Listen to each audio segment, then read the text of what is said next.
Ada profesor namanya Masaru Emoto. Dia meneliti nih soal air. Dulu kiai-kiai, tuan-tuan guru kita, Masaru Emoto neliti. Begitu dicek, ternyata air itu merespon kalimat.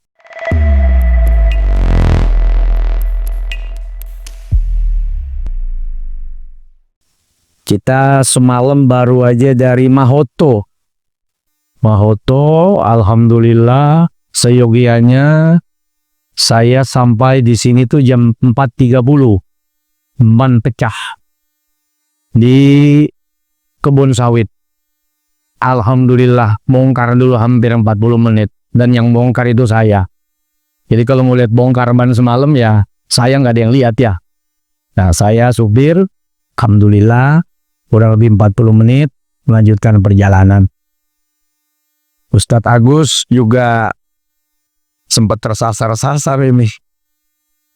Ala kulli hal, dengan izin Allah kita semua bisa silaturahim. Saudara-saudara yang dirahmati oleh Allah, karena Allah sayang kepada kita, Allah ingin kita semua masuk surga. Jadi jalannya dibikin gampang, jalannya dibikin mudah, jalannya dibikin murah. Orang baru niat baik saja, belum dikerjakan, belum. Udah dicatat pahala oleh Allah Subhanahu wa Ta'ala. Bahkan di dalam kitab Uskuriyah, dahulu ada seorang Bani Israel. Satu ketika keadaan masyarakatnya lagi paceklik, lagi susah makanan, tidak ada yang dimasak, orang pada kelaparan. Kemudian dia lihat gundukan pasir. Dia lihat gundukan pasir, lalu di hatinya terbesit. Andaikan pasir ini jadi makanan, saya akan sedekahkan kepada tetangga saya. Saya akan sedekahkan kepada warga saya. Saya akan sedekahkan kepada masyarakat saya. Baru berhayal, andai pasir ini jadi makanan, saya akan sedekahkan kepada saudara saya yang kelaparan. Allah catat pahala bagi dia sama seperti kalau dia memberikan makanan kepada segenap masyarakat dan warga yang dia niatkan. Itu salah satu bentuk kasih sayang Allah. Selain pahala yang berlimpah ruah di bulan Ramadan, ada ampunan dosa yang tidak kalah mulia dan istimewa. Kalau kita hanya ngumpulin pahala, tapi lupa bahwa dosa juga perlu diampuni. Jangan-jangan pahala kita kalah sama dosa. Pahalanya 1 miliar, dosanya 1 miliar 50. Gara-gara yang 50, yang 1 miliar pahala bisa kalah. Maka tempatnya tidak lagi di surga. Mampir dulu dibersihin di neraka. Tapi ada orang yang amal pahalanya cuma 1. Kebaikannya cuma 1. Tapi dosanya diampuni oleh Allah. Maka yang 1 itu bisa menyelamatkan dia dari api neraka dan bisa memasukkan dia ke dalam surga. Nabi SAW satu ketika berkisah. Dan ini diriwayatkan oleh Abu Hurairah radhiyallahu ta'ala anhu. Satu hari kata Nabi, ada seorang perempuan, imro'at mumisat, perempuan nakal. Perempuan nakal itu kalau di Riau apa tuh namanya? Kan ada PSK, apalagi? Sama. Pura-pura nggak tahu bang nih. Sama apa enggak? PSK, ya. Di bawah. Tiap hari dia bikin dosa. Tiap hari dia jual dirinya. Sampai satu hari kata Nabi, perempuan ini melewati sebuah sumur. Dan di samping sumur ada seekor anjing. Kerbesit di hatinya buat nolong. Dia buka selendang, dia buka sepatu, dia ikat. Lalu dia julurkan ke dalam air sumur. Dan dia berikan minum kepada anjing yang haus. Apa yang Allah berikan kepada perempuan ini? Ghufirat. Dosa-dosa perempuan ini diampuni oleh Allah Subhanahu wa ta'ala. Sehingga Nabi menyampaikan bahwa seseorang itu masuk surga bukan semata karena amal. Illa birahmatim minallah. Karena Allah kasihan sama kita. Tanpa rasa kasihan Allah, mau bayar surga pakai apa? Coba, 24 jam. Berapa jumlah amal ibadah kita? Salat saja berapa menit? Subuh. Ada 5 menit. Kalau rakaatnya sama 2 itu. Menitnya yang beda itu. Ada 5 menit? Ada. Kali 5 waktu. Berapa? 25 menit. 24 jam diberikan oleh Allah buat Allah 25 menit. Yakin bisa kebayar dah. Udah timpang dah. Kalau Allah nggak sayang sama kita, 24 jam sholat semua isinya tuh. Itu pun kalau sholatnya sah. Nah, lain lagi cerita nih. Nggak usah bicara diterima, bicara sah saja. Diterima tidak diterima urusan Allah. Tapi sah atau tidak sah, itu urusan bapak, urusan ibu, urusan kita semua. Dari mana taunya sah atau tidak sah? Dari fikih. Jadi nggak ada tuh cerita kalau ditanya, apakah bapak ibu yakin sholatnya sah? Wallahu a'lam. Cuma Allah yang tahu. Enggak. Bapak harus tahu. Ibu harus tahu. Sholat kita sah atau tidak. Kalau diterima atau tidak, baru Allah yang maha tahu. Syaratnya, rukunnya, bagus sholatnya, berantakan wuduknya, wuduknya, ancur-ancuran ceboknya, mantep ceboknya, rusak mandi janabahnya. Itu kayak efek domino. Satu berantakan, rusak sampai ke ujungnya. Pertanyaannya, seyakin apa dengan wudhu kita? Seyakin apa dengan istinja kita? Seyakin apa dengan sholat kita? Dari mulai takbiratul ihram sampai ditutup dengan salam. Lalu kita merasa, sholat saya nih yang bikin saya masuk surga. Ibadah saya nih yang bikin saya masuk surga. Illa birahmatim minallah. Oh, makanya ulama-ulama dulu habis sholat, dia istighfar atas sholatnya. Astaghfirullahaladzim. Ya Allah, oh ampuni sholatku. Kalau kita kan minta ampun karena dosa, minta ampun karena kesalahan. Nah, ulama-ulama terdahulu tuh minta ampun atas sholatnya. Sholat yang mungkin masih terbesit dunia. Sholat yang mungkin masih kurang dalam khusyuknya. Sholat yang mungkin masih lalai dalam waktunya. Syaratnya udah benar. Rukunnya udah benar. Udah sah secara fikih. Tapi masih beristighfar. Sementara kita jangan-jangan fikihnya berantakan, wuduknya ancur-ancuran, sholatnya juga aur-auran, terus ngerasa pede, sholat gue nih yang bikin gue besok masuk ke dalam sorga. illa birahmatim minallah. Sebagus apapun sholat kita, berharaplah rasa kasihan dari Allah.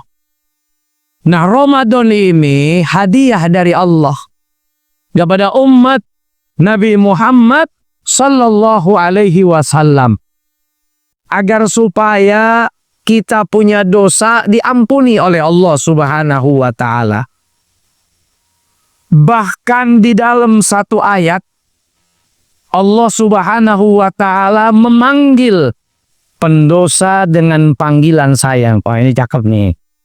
Dulu ketika ayat ini turun, banyak sahabat yang tersungkur karena melihat keagungan dan kebesaran Allah dalam cinta dan kasih sayang. Khairul qurun, sebaik-baik masa itu ya masanya Nabi, masanya para sahabat. Begitu ayat ini turun, banyak sahabat netesin air mata, banyak sahabat tersungkur melihat keagungan kebesaran kasih sayang Allah. Apa ayat yang membuat para sahabat kemudian tertegun dan merasakan kebahagiaan atas cinta dan sayangnya Allah kepada hamba-hambanya?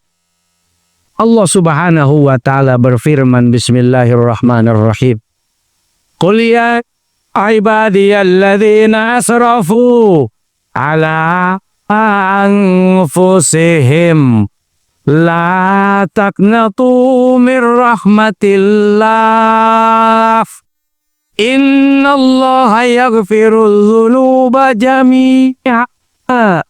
Innahu huwal ghafurur rahim. Kata Allah di dalam Al-Quran di ayat ini, ya ibadi, wahai hambaku tersayang. Nidaul Habib, panggilan sayangnya Allah.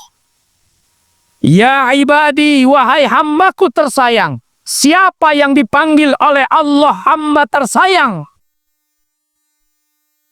Mereka yang sudah terlampau jauh dalam dosa dan kemaksiatan. Bayangin, yang dipanggil bukan yang duduk di majelis ta'lim, bukan yang duduk di musola, bukan yang duduk di masjid, tapi di ayat ini yang dipanggil oleh Allah, yang mungkin lagi tenggelam dalam judi, tenggelam dalam maksiat, tenggelam dalam mungkar, tenggelam dalam dosa. Ya ibadi, wahai hambaku tersayang. Siapa yang dipanggil? Mereka yang dosanya sudah melampaui batas. Nah, ini kalau Allah sudah panggil dengan panggilan ini, kalau nggak balik juga hati-hati. Ini panggilan, udah panggilan gini. Kita kalau manggil istri, bapak manggil istri apa pak? Mbep, ayang, ayang ya. Biasa kalau udah kesel sama ayangnya, begini ya yang tetap dipanggil ayang, cuman rada kesel. Ayang tahu gak sih? Tetap dipanggil sayang, tapi tujuannya supaya cepat berubah, supaya cepat kembali, supaya cepat sadar. Di ayat ini Allah memanggil orang-orang yang bergelimang dosa dengan panggilan sayang, ya ibadi, wahai hambaku yang tercinta dan tersayang. La taqnatu mir rahmatillah. Jangan putus asa ya dari kasih sayang saya. Kamu habis bikin dosa ya. Kamu habis maksiat ya. Semua dosa yang kamu lakukan, saya ampuni. Sebab saya Maha Pengampun, dan Maha Penyayang. Tapi ingat, ayat ini tidak boleh dijadikan alasan untuk kita larut dalam dosa dan maksiat. Mumpung ada ayat, tenang aja, bikin dosa aja. Toh Allah Maha Pengampun, toh Allah juga Maha Penyayang, toh Allah juga akan menerima dosa sebesar apapun. Pertanyaannya, apakah kesempatan bisa datang kedua kali? Kesempatan bisa datang ketiga kali? Kesempatan bisa datang keempat kali? Satu kali diberi kesempatan oleh Allah, comeback, balik, ayo pulang. Kita menolak, kita pergi, kita lari. Jangan-jangan tidak ada lagi kesempatan yang kedua, karena kita tidak pernah tahu kapan ajal tiba, kapan kesempatan itu datang lagi atau tidak datang lagi sama sekali.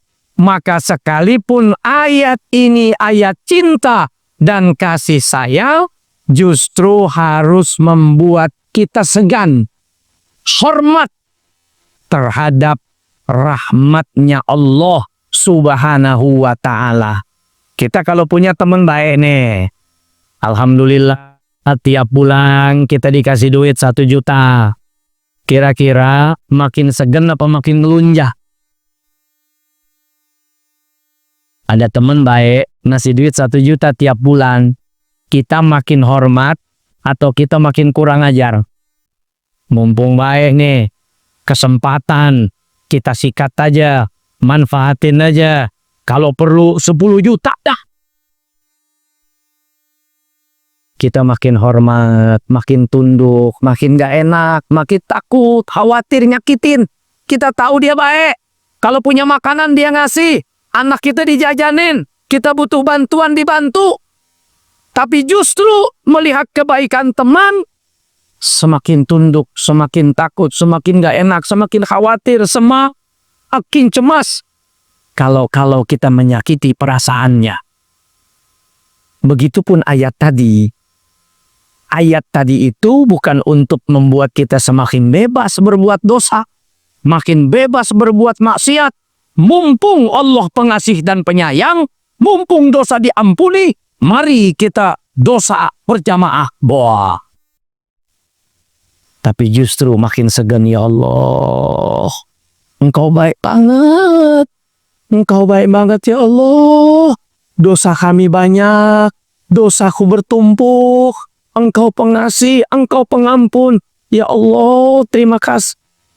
Ayat ini membuka kesempatan atas segala dosa yang pernah kami lakukan. Ampun ya Allah. Nah, jadi kita harus pandai-pandai melihat, walaupun itu bentuk kasih sayang Allah, tapi bukan untuk disia-siakan. Justru menjadi ayat pemicu dan pemacu agar kita segera kembali dan bertaubat kepada Allah Subhanahu wa ta'ala. Itu yang pertama. Betapa ampunan dosa itu sangat dibutuhkan oleh kita. Yang kedua, Ramadan adalah bulan diturunkannya Al-Quranul Karim. Pertama, dia menjadi petunjuk. Hudal linnas, hudal lil muttaqin. Makanya banyak orang-orang non-muslim itu meneliti satu penelitian, kadangkala menjadikan Al-Quran sebagai sumber rujukan. Peristiwa-peristiwa yang mereka teliti itu kadangkala sumber rujukannya kalau nggak Al-Quran, hadis. Satu contoh misalnya ada profesor namanya Masaru Emoto. Dia meneliti nih soal air. Dulu kiai-kiai, tuan-tuan guru kita, kalau ada orang sakit, biasanya ambil air, lalu dibacakan. Sakitnya sembuh, panasnya sembuh, demamnya sembuh. Ada bapak ngadu, Pak Ustadz, ini istri saya bawel nih, kelewet, udah 2 galon gak sembuh-sembuh. Masya Allah, kata Pak Ustadz, jangankan bapak, istri saya aja gak sehat-sehat, urusan bawel. Masaru Emoto neliti. Begitu dicek ternyata air itu merespon kalimat. Masya Allah. Air itu merespon kata-kata. Jauh sebelum Masaru Emoto, tuan-tuan guru kita udah kerjain.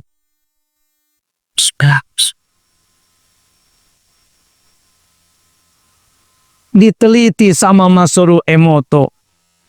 Bagus kalimat yang keluar, air itu berbentuk seperti intan permata. Tapi kalau rusak kalimat yang disampaikan, air itu hancur berantakan tak terbentuk. Bayangin.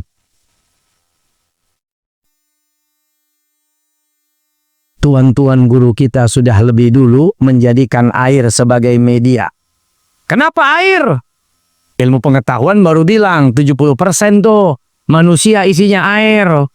Kenapa air? Karena tuan guru kita tahu dari Al-Quran, dari hadis, bahwa manusia ini 70% atau mayoriti di tubuhnya adalah cairan. Sehingga kadang-kadang orang dibacain, dipegang palanya, dibacain Fatihah, dipegang dadanya, dibacain Al-Ikhlas. Kenapa bereaksi? Karena darah itu cairan. Darahnya bereaksi. Dan Masaru Emoto udah neliti bahwa air itu mampu merespon apapun dari kalimat dan dari kata-kata. Subhanallah. Al-Quran luar biasa itu. Yusabbihu lillahi ma fis samawati wa ma fil ard. Semua bertasbih, semua merespon, semua bereaksi.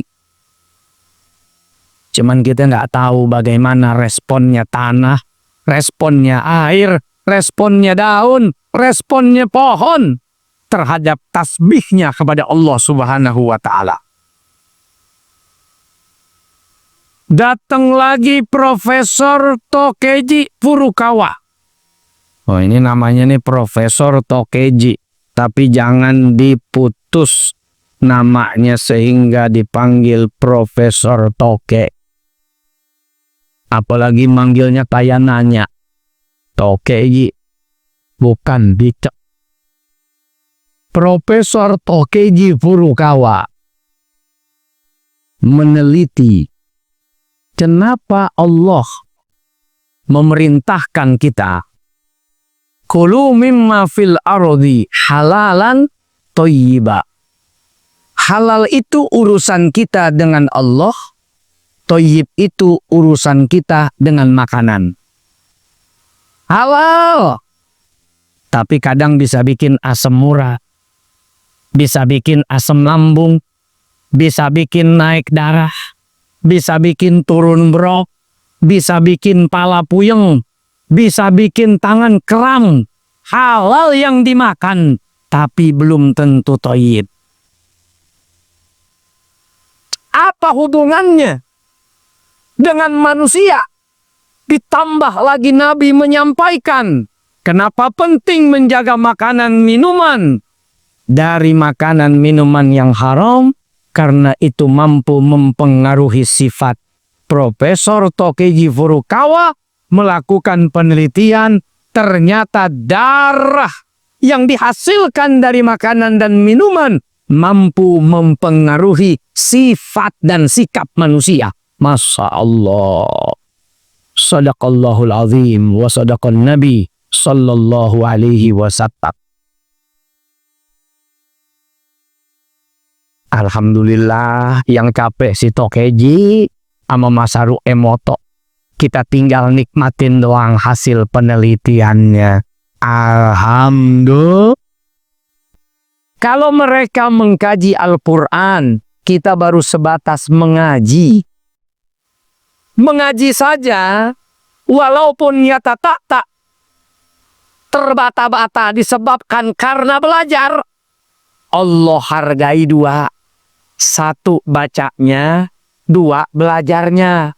Tapi kalau bagus sesuai kaidah tajwid, Allah hadiahkan kemuliaan mahkota yang istimewa kelak nanti di akhirat. Bayangkan Al-Quran dibaca saja walau terbata-bata dihargai oleh Allah Subhanahu wa Ta'ala. Tapi sayang, 1000 kali sayang, Al-Quran biasanya hatam hanya di bulan Ramadan. Terima kasih ya Allah, untung masih ada Ramadan, minimal setahun sekali hatam. Coba kalau nggak ada Ramadan sama sekali, jangan-jangan muter di Al-Baqarah terus, muter di Al-Baqarah terus. Mas kawin Al-Quran, sampai emasnya kawin lagi, Al-Qurannya belum dibaca. Untung ada Ramadan. Tapi harusnya Ramadan menjadi pelajaran kelak besok nanti. Kalau di bulan Ramadan kita bisa menghatamkan Al-Quran, harusnya di bulan lain juga bisa. Bagaimana caranya? Dicicil. Subuh 2 lembar, zuhur 2 lembar, sampai isya 2 lembar. Insya Allah 10 lembar, lengkap 1 juz, tambah jadi 30 hari, insya Allah sempurna 30 juz. Simpel. Persoalannya bukan nggak mampu, emang nggak mau. Mudah-mudahan semangat Ramadan setelah itu kita senantiasa menjadikan Al-Quran sebagai imam kita. Dan yang lebih luar biasa lagi tadi ke Zulhusni Domo, Masya Allah, udah 100, hampir 145. Beliau tadi memimpin di tengah-tengah kita semua. Aduh, luar biasa. Baiknya Allah dan Nabi nih. Yang baca orang, yang dapat pahala kita. Kita malah lagi tidur, pahala Al-Baqarah datang dari santri yang baca Quran. Kita lagi ngantuk, datang pahala Yasin. Emang kerjaannya santri ngaji, kerjaannya santri baca Quran. Ibu lagi nyapu, tahu-tahu dikirim pahala Al-Quran dari santri yang membaca. Bapak kita di alam barzakh dapat pahalanya. Ibu kita di alam barzakh dapat pahalanya. Balik lagi, kenapa Allah dan Nabi begitu baik? Karena Allah nggak mau kita ke neraka. Sama tuh kayak lampu merah. Kenapa ada lampu merah? Bukan untuk abang-abang polisi kita ngilang, bukan. Tapi adanya lampu merah biar kita tidak celaka. Neraka itu dibuat, dicipta. Sebetulnya bukan untuk kita masuk. Tapi begitu, jangan sampai masuk nih. Ngeri banget nih. Yang paling ringan aja pakai sendalnya pala meledak. Kata Nabi yang paling ringan siksa neraka, kaki masuk ke sendal, isi kepala pecah. Harusnya tahu begitu. Nggak ada tuh yang masuk neraka. Makanya Allah karuniakan pahala yang berlimpah buat kita. Ampunan dosa yang luar biasa diberikan oleh Allah Subhanahu wa Ta'ala. Satu yang Allah inginkan, jangan ada yang masuk ya. Ini saya udah obral habis-habisan nih. Pahalanya diobral, ampunan dosanya dibuka. Kalau sampai masuk juga ke neraka, sungguh terlalu. Kenapa? Bukan salahnya Allah dan Nabi. Kitanya yang nggak mau memanfaatkan kesempatan. Subhanallah 33, Alhamdulillah 33, Allahu Akbar 33. Kalau dibaca andai punya dosa sebanyak buih di lautan Bapak Ibu, Allah ampunin. Tapi kan kita nggak baca. Sekalinya baca Allah.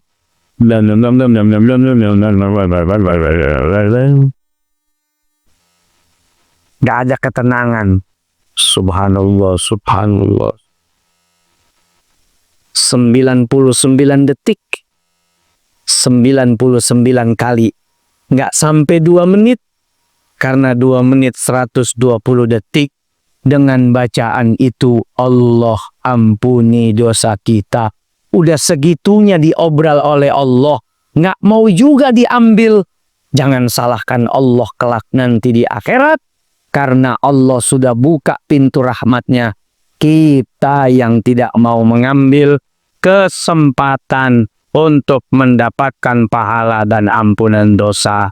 Mudah-mudahan Allah gerakkan hati kita untuk senantiasa beribadah dan memohon ampunan atas segala dosa dan kesalahan kita. Semoga kita panjang umur, berkah bahagia, sehat walafiat, dan kita bisa menikmati indahnya Ramadan. Amin ya rabbal alamin. Ibu bapak yang dirahmati oleh Allah Subhanahu wa taala, mungkin ada ucapan dan ungkapan terima kasih dari Ustadz Agus Idwar yang mewakili teman-teman dari Yayasan 1 Juta Al-Quran untuk Santri Indonesia.